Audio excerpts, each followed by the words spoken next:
Hello everyone, তোমরা সবাই কেমন আছো? আশা করি তোমরা খুব ভালো আছো। আজকে আমি তোমাদের সাথে এই মেকআপ টিউটোরিয়ালটা কিন্তু শেয়ার করব। আর এখন যেহেতু ওয়েডিং সিজন, তোমরা কিন্তু এই মেকআপ লুকগুলো ইজিলি কিন্তু ক্রিয়েট করতে পারো। আর আমার বেসটা তোমরা দেখে বুঝতেই পারছো কতটা ফ্ললেস অ্যান্ড গ্লোয়িং একটা মেকআপ লুক আমি কিন্তু ক্রিয়েট করেছি। আর প্রথম থেকেই কিন্তু তোমরা ভিডিওটা লাস্ট পর্যন্ত দেখো, তাহলেই তোমরা এরকম ফ্ললেস অ্যান্ড গ্লসি একটা মেকআপ লুক কিন্তু ক্রিয়েট করতে পারবে। আর এখন যেহেতু আমাদের গরম চলে আসছে, তো এই রকম সময় তোমরা কিভাবে একটা সোয়েট প্রুফ মেকআপ করবে সেটাই কিন্তু তোমাদের পুরো স্টেপ বাই স্টেপ দেখাচ্ছি। আর মেকআপটা আমাদের লং লাস্টিং করবে। মেন যেটা ইম্পর্টেন্ট হলো আমাদের সিটিএমটা যদি তোমরা ঠিকঠাক করো তো মেকআপটা কিন্তু অনেকক্ষণ লং লাস্টিং হবে, প্লাস একটা গ্লোই কিন্তু বেস হবে। আর যেটা বলছিলাম, আমাদের সোয়েট প্রুফ করার জন্য মেন যেটা দরকার একটা হচ্ছে একটা ম্যাজিক ড্রপ। তোমাদের যে কোনো তোমরা অনেক ব্র্যান্ডের আছে, এটা অ্যাফোর্ডেবলের মধ্যে রিকর্ডেডটা একটা ম্যাজিক ড্রপটা খুবই ভালো। আমি এটা অ্যাপ্লাই করে নিয়েছি ফেসে। এতে কী হবে, মেকআপটা কিন্তু অনেকক্ষণ লং লাস্টিং হবে, প্লাস হচ্ছে মেকআপটা সোয়েট প্রুফ হবে। যাদের অয়েলি স্কিন তাদের জন্য বেস্ট বলবো এরকম একটা কোনো ম্যাজিক ড্রপ দিয়ে তোমরা ফেসে অ্যাপ্লাই করে নাও। এতে প্রাইমারও কাজ করবে, মেকআপটাও কিন্তু একদমই মেল্ট হবে না, খুব সুন্দরভাবে কিন্তু ওয়াটারপ্রুফ কিন্তু হয়ে যাবে। এখানে দেখো আমি ফাউন্ডেশনেও কিন্তু একটু ম্যাজিক ড্রপ আমি অ্যাপ্লাই করে নিয়েছিলাম। এটা আমি রিকর্ডের একটা ফাউন্ডেশন কিন্তু অ্যাপ্লাই করে নিয়েছি।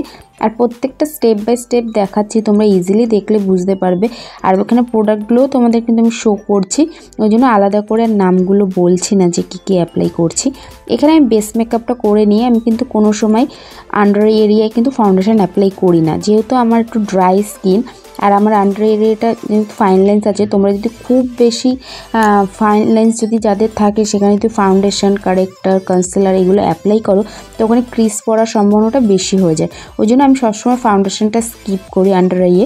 তোমরা দেখতেই পাচ্ছ আমি কীভাবে করছি।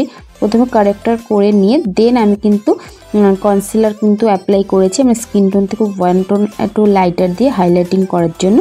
তারপর বেস মেকআপটা পুরো কমপ্লিট হয়ে গেলে আমি এটা ট্রান্সলুসেন্ট পাউডার দিয়ে কিন্তু পুরো বেসটা সেট করে নেবো। এটা খুবই ইম্পর্টেন্ট, যার এই সামারে কিন্তু তোমাদের যে কোনো ট্রান্সলুসেন্ট পাউডার দিয়ে কিন্তু ফেসটা সেট করতে হবে। এতে কী হবে, মেকআপটা একদমই মেল্ট হবে না, আর তোমাদের সোয়েট হলেও কিন্তু সেটা বেসটা উঠে যাবে না, অ্যাজ ইট ইজ বেস থাকবে। তো তোমাদের একটা কথা বলি, এটা আমাদের সবার মাথায় ঢুকিয়ে নিতে হবে যে একটা ওয়াটারপ্রুফ মেকআপ করবো মানেই যে আমাদের একদমই সোয়েট হবে না, যেন সোয়েট প্রুফ হবে, কিন্তু সেটা কিন্তু একদমই না। কোনো প্রোডাক্টই আমাদের সোয়েট কন্ট্রোল করতে পারবে না।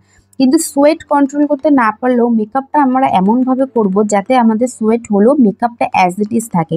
এটাই হলো টেকনিক। তোমরা এই জিনিসগুলো যদি ফলো করো, তোমাদের সোয়েট হলেও ভয়ের পাওয়ার কোনো কারণ নেই, মেকআপ পুরো লক হয়ে থাকবে, অ্যাজ ইট ইজ থাকবে।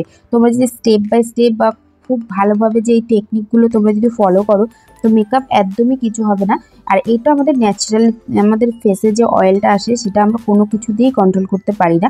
যাদের ড্রাই স্কিন তাদের হয়তো একটু কম হয়, বা যাদের অয়েলি স্কিন বা কম্বিনেশন স্কিন তাদের কিন্তু সোয়েটের প্রবলেমটা হবেই। আর সোয়েট হলেও তোমরা যদি কোনো ড্রাই টিস্যু দিয়ে জাস্ট সোয়েটটা একটু ড্যাপ করে নাও তো সোয়েটটা তোমরা কিন্তু ক্লিন করে নিতে পারো, কিন্তু মেকআপ অ্যাজ ইট ইজ থাকবে। এটা কিন্তু তোমাদের ভেবে নিতে হবে। আর দেখো এখানে আমি কিন্তু সব প্রোডাক্টগুলো দেখিয়ে তোমাদের মেকআপগুলো করছি। আমার বেসটা কতটা গ্লোয়িং লাগছে তোমরা দেখতেই পাচ্ছ। আর গ্লোয়িং লাগার কারণ হচ্ছে তোমরা যেরকম সিটিএম করবে বা যেরকম স্কিন প্রিপারেশন করবে তখন কিন্তু মেকআপটা করার পরে আস্তে আস্তে কিন্তু তোমাদের ফেসে অটোমেটিক একটা গ্লো সুন্দর আসবেই। আর তারপরে যদি তোমরা একটা ভালো হাইলাইটার ইউজ করো তো দেন কিন্তু মেকআপটা অনেকই সুন্দর দেখায়। এখানে আমি একটা ম্যাক আর হচ্ছে কিন্তু বেকার একটা shampoo and pop highlighter use করেছি। এখানে আই মেকআপটাও আমি একটু সফট একটা ব্রাউনির উপরে কিন্তু একটা আই মেকআপ করবো। আর আমার যেহেতু শাড়ির এখানে কম্বিনেশনে আমি জাস্ট একটু সেইভাবে আই মেকআপটা করতে চাইছি। আর এখানে দেখো প্রথমে কিন্তু আমি ট্রানজিশন কালার হিসাবে কিন্তু একটু ব্রাউন কালার দিয়ে নিয়েছি, প্লাস আউটার কর্নারে আমি একটু ব্ল্যাকিশ একটু ব্রাউন কালার দিয়ে কিন্তু ব্লেন্ড করে নিচ্ছি। আর আই মেকআপের যেটা সব থেকে ইম্পর্টেন্ট হলো ব্লেন্ডিং তোমরা যত সুন্দর করবে আই মেকআপ কিন্তু তত সুন্দর কিন্তু দেখাবে। আর তোমরা যদি তোমাদের স্পেশাল ডেতে আমাকে বুক করতে চাও তো অবশ্যই কন্ট্যাক্ট করতে পারো 8910817189। এই নাম্বারে তোমরা কল, হোয়াটসঅ্যাপ দুটোই করতে পারো। যে কোনো ধরনের মেকওভার কিন্তু তোমরা আমার কাছ থেকে নিতে পারো।